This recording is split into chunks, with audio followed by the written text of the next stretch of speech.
The ties that bound Abraham Lincoln to California and California to Abraham Lincoln have been ignored by too many writers and historians.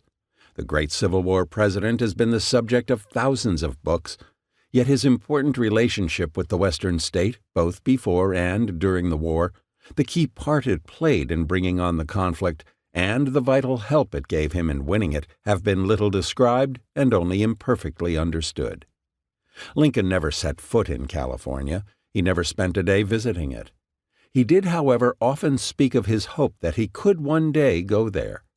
He did repeatedly say that he might like to make it his and his family's home after he left the White House. He was never able to do that, of course, because another tragic event intervened. But the connections between Lincoln and California were not merely hopes or desires. Lincoln had been drawn to the West since his birth in 1809. He had moved with his family from the then western state of Kentucky into western Indiana, then farther west into Illinois, and looking even farther west across the Mississippi toward the plains and the mountains that extended to the distant horizon.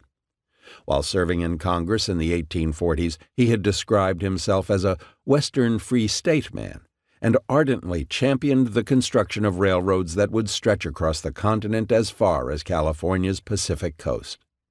When Oregon, California's northern neighbor, sought to become a state, Lincoln was offered important official positions there, which he declined, and one that he sought but did not receive.